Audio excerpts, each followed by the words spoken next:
Good morning, friends. I am Sunil Desai and I welcome you to our YouTube channel, Kumasa Galaxy Tutorials.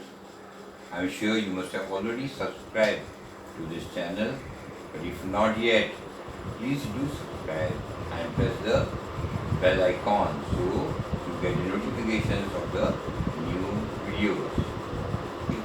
So, you must have already watched science and math lectures. You must have understood those lectures. I am conducted by Kumar sir.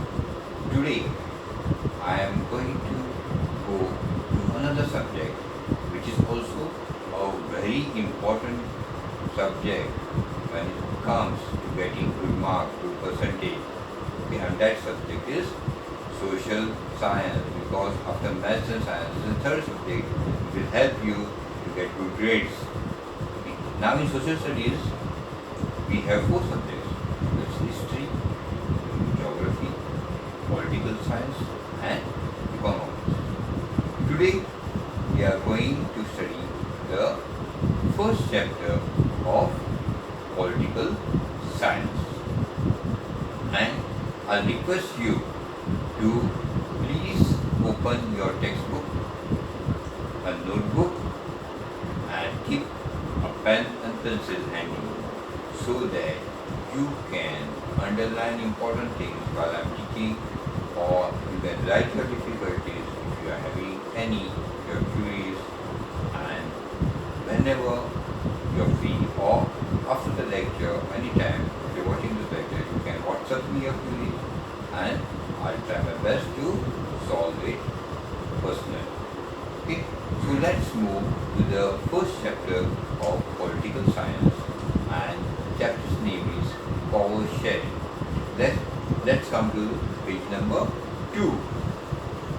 Now, as we know, power sharing is very necessary in democracy. And how is it necessary? Why is it necessary? That's what we are going to see in this chapter through a comparative study of two countries. One is Belgium and other country is our neighbor Sri Lanka. Okay, so let's come to page number 2 of your textbook. Now, Belgium is a very small country in Europe. Very smaller in area than the state of Haryana. It has borders with France, the Netherlands, Germany and Luxembourg. It has a population of a little over 1 crore, which is half the population of the state of Haryana. Just 1 crore. That is the population of the whole country. The ethnic composition of the small country is very complex. Though the population is very less, just 1 crore, the ethnic composition is very complex. What do you mean by ethnic composition? Means people staying there, those people, a group of people having same physical structure or culture, they form one ethnicity. Their religions may differ, their nationality may differ, but their physical structure, they look alike. Their culture is the same, and that is called a particular ethnic group. So, though the population is less, there are many different ethnic groups in this and that in this small country. Okay? See, now how it is complex. See, of the country's total population, 59% lives in the Flemish region and speak Dutch language. Okay, here you see this yellow part which you see, this is the Flemish region, and the people speak French language over here. The Dutch language over here. Okay, this is the Flemish region, and people speak Dutch over here, and they are 59% of the total population of the country. The total population of the country, 59% stays in this yellow region, that's the Flemish region, and they speak Dutch. Okay. Now, another 40% people, they stay in this region, and this is called the Wallonia region. Okay, and they speak French. And and 1% of these people speak German, and they speak in this eastern area. Got it? Okay, that is the different types of ethnicity. But in the capital city, this capital city of Belgium is Brussels, it is the opposite. Though Dutch are a majority in the country, in the capital city of Brussels, French are a majority. 80% people in Brussels speak French, while 20% speak Dutch. The minority French-speaking community was relatively rich and powerful, and that's why the Dutch-speaking people, they resented it, because the economical and educational growth came to them at a very later stage. It first came to the French-speaking region because the people were rich and powerful, and it came to the Dutch-speaking region in a later time.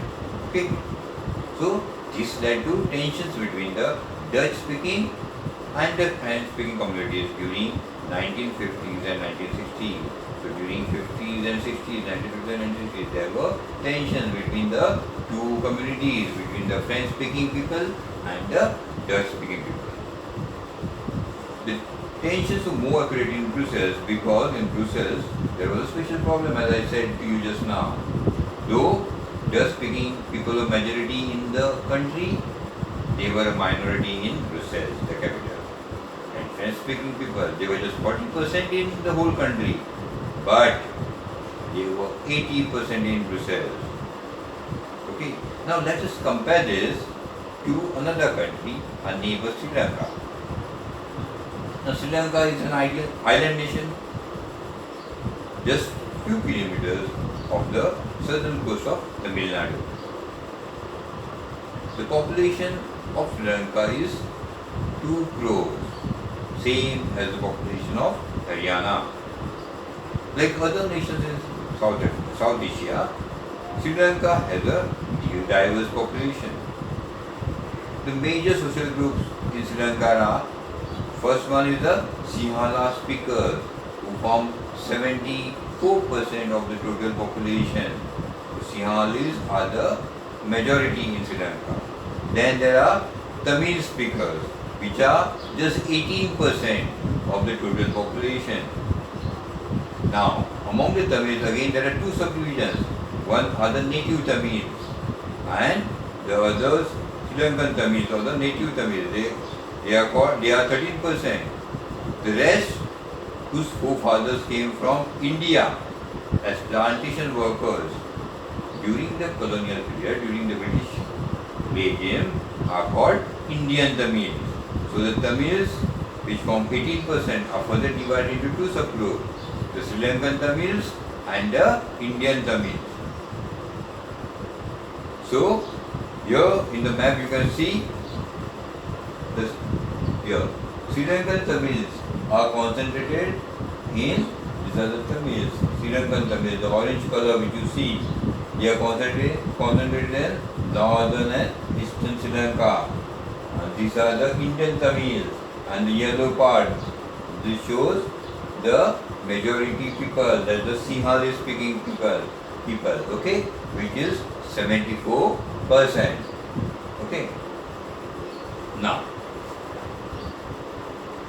most of the Sinhala speaking people are Buddhists, while most of the Tamils are Hindus or Muslims, and about you find 7% Christians in Sri Lanka. Now these Christians are both Tamils as well as Sinhalese. Okay? Now just imagine what could happen in a situation like this. In Belgium, the Dutch community is 59%, that is a majority community. It can just, what it can do is that, because of the numeric majority, it can force upon the French-speaking people. Okay. This would push the, what would have happened then? Then there would happen a conflict between between the French speaking people and the Dutch speaking people. Okay? Because, see, if you see in the map of Belgium, what do you see? The capital city of Brussels lies in this region. But in Brussels, French speaking people are majority. So this is the Dutch speaking people. Okay?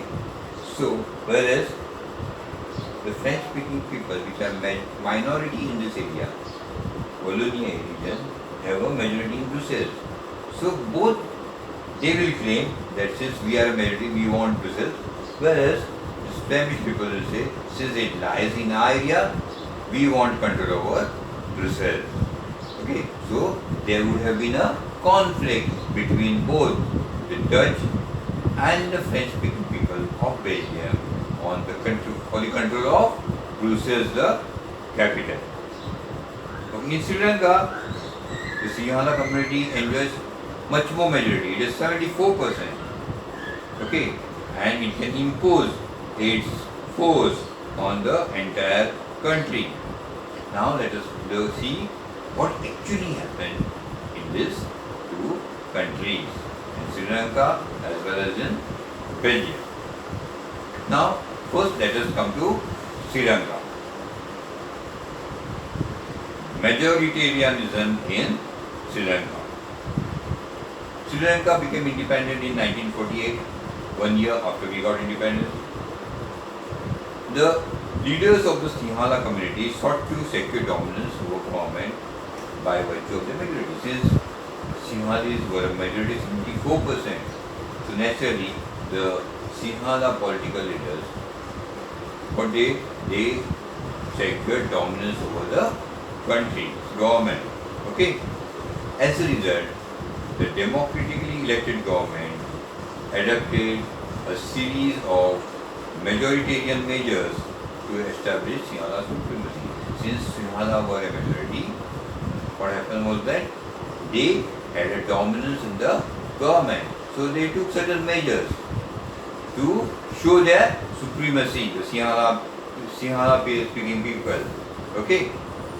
So in 1956, an act was passed by which Sinhala was recognized as the only official language of Sri Lanka. So in Sri Lanka, Sinhala was given the status of official language, disregarding Tamil. Then, second thing what they did, the government followed preferential policies that favored the Sinhala speaking people. They favored Sinhala for university jobs and government jobs. And a new constitution stipulated that the state shall protect and foster Buddhism. So what happened in Sri Lanka was that since Sinhalese were a majority, what they did to show their supremacy, they took certain measures. What they did first was that they declared Sinhala as the official language of Sri Lanka, disregarding Tamil. Secondly, preference was given in university positions and government services for Sinhala speaking people. Then the constitution stipulated that Buddhism should be fostered, okay, means nurtured, and should be protected.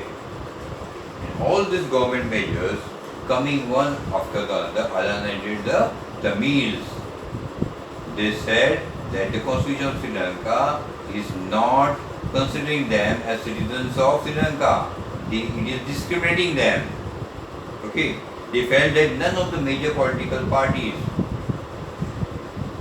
is going to look after the interests. They are not going to look after the safeguarding the interests of the Tamil people, because all the major political parties have Sinhalese as their top leaders. Okay. So, what did they do? The Tamil speaking people, the Sri Lankan Tamils, they launched their own parties and started struggling for the recognition of Tamil as an official language. They started struggling for regional autonomy. They wanted the northern and eastern part of Tamil to be separated and be declared as a Tamilam, as a separate state, an independent Tamil state. So, the distrust between the two communities turned violent into a civil war. As a result, what happened? As a result, thousands of people from both sides, the Tamils as well as Sinhalese, died in the civil war. Many were killed. Many families were forced to leave the country. Many Sri Lankan Tamils came to India as refugees. You must see, already you will read in the economics chapter that Sri Lanka after independence was developing in a very fast way economically, in the health sector as well as in the education sector. But because of the civil war fought between the Tamils and the Sinhalese, what happened was that there was a terrible setback in the development, in the social, cultural and economic life of the country. Now let us come to, that's what we saw. When the majority people in Sri Lanka, they forced their decisions on the minority sections of that is the Tamil. What happened? A civil war took place, that resulted in a civil war. So the development which was taking place, it got a setback. Now let us come to the other country, the first country, that is the Belgium. How Belgium leaders reacted to the diversity. Let's come to it. Okay? The Belgian leaders took a different path. They recognized the existence of regional differences and cultural diversities. Between 1970 and 1993, they amended their constitution 4 times, so as to work out an arrangement that would enable everyone to live together within the same country. Okay, so what did they do? What do? They changed the constitution 4 times. From 1970 to 1933, they amended the constitution. Okay, so that all different linguistic groups, the ethnic group, should come together, stay united in one country, in the same country. The arrangements they worked out is different from any other country and is very, very innovative. First time, okay, no other country has such way of thinking. It's the first time they developed some ideas. Here are some of the elements of the Belgian model. Now let's see what was the Belgian model. So the first point of the Belgian model is Constitution prescribes that the number of Dutch and French-speaking ministers shall be equal in the central government. The first measure, though Dutch-speaking people are a majority in the country, they are 59%, French-speaking are just 40%, but there will be equal number of ministers, the French and the Dutch. If there are 20 ministers, 10 will be French, 10 will be Dutch in the central government of the country. So equal representation for both. Some special laws require the support of majority members of each linguistic group. So to make certain laws, the majority representatives, there should be majority support of each linguistic group. Okay, so no single community can make decisions unilaterally. So no community can take a decision on their own. So there should be support from majority members of both the communities. Okay. Second thing, many powers of the central government have been given to the state governments. The state governments are not at all subordinate to the central government. Okay, the central government has different powers, the state government has different powers. The state government is not a subordinate to the central government. Okay. Brussels, again, the capital city of Belgium, Brussels, it has a separate government. As you all know, The condition in Brussels is just the opposite. Though Dutch speaking are majority in the country, they are a minority in Brussels. Whereas the French speaking, which are a minority in the country, they are 80% in Brussels. So for Brussels, there is a separate government and there are equal representation. There is equal representation of both the communities. Though French are 80% Brussels, the number of ministers are the same, French and Dutch. Dutch are just 20%, but the number of ministers are equal. The French people accepted this because they are a minority in the country, and the Dutch have accepted them equal. They have given them equal ministries in the country's government. Similarly, they have given equal representation to the Dutch people, Dutch ministers in the Brussels government. And the fourth point, apart from the central and state government, there is a third kind of government in Brussels, in Belgium, and that is called the community government. This community government is elected by people belonging to one language community. That may be the Dutch, French and the German speaking, no matter where they live. Whether the Dutch live in Brussels or in the Flemish region, doesn't matter.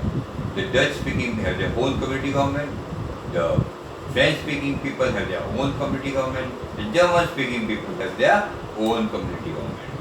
So there is on the third type of government, the community government for each community, and this community government take decisions regarding the cultural decisions, the educational decisions and the language related issues are dealt by this community government. So what you find is that this is a very complicated model, the Belgian model. It's really complicated, no doubt. But even for the people living in Belgium, it's complicated. But these arrangements have worked very well so far. Because of this arrangement, there is no civil war like Sri Lanka and Belgium. They are living very peacefully in Belgium. The two major communities, otherwise what would have happened? There would have been a war between the two major communities and the country would have been divided into two. Okay? So, since there is a lot of peace in this country and many European countries decided to come together to form the European Union, they chose Brussels as its headquarters. So, what do we learn from these two stories of Belgium and Sri Lanka? Then, see, both are democracies. Belgium is a democracy, Sri Lanka is a democracy. But what we saw was that in Sri Lanka, the majority community tried to force itself on the minority community, which resulted in a civil war and which resulted in a setback for the development of that country. Whereas Belgium, the leaders realized the unity of the country and they respected the feelings of the minority community, the interests of the different communities, and peace prevailed in Belgium.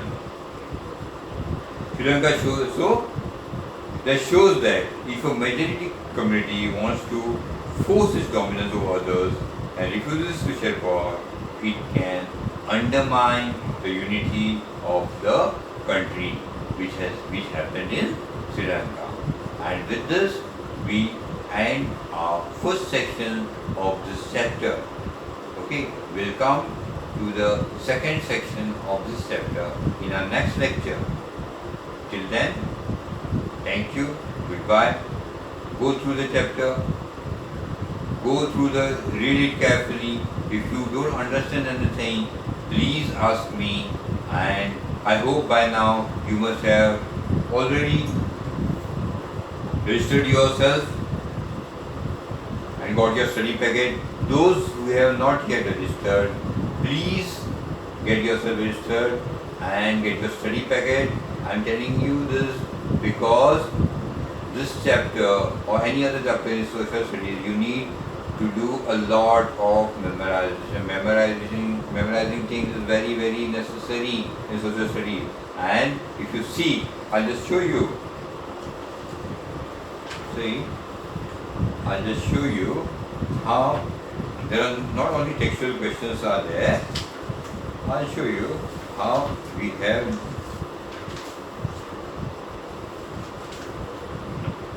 described. See, there are concept maps of each chapter. This is a geography of history which help you understand the chapter in a very, very simple way. The important points of the chapter. Then the small MCQs which are there in this chapter. Everything you can study very well. And this time, you have got plenty of time now at home. You are saving a lot of time, not going to school. No, you used to lose a lot of time in commuting to school. That time has been saved. So you have plenty of time. Start studying right now. So, register yourself and get your study package as soon as possible. And we'll meet in the second lecture and continue this chapter. Thank you very much.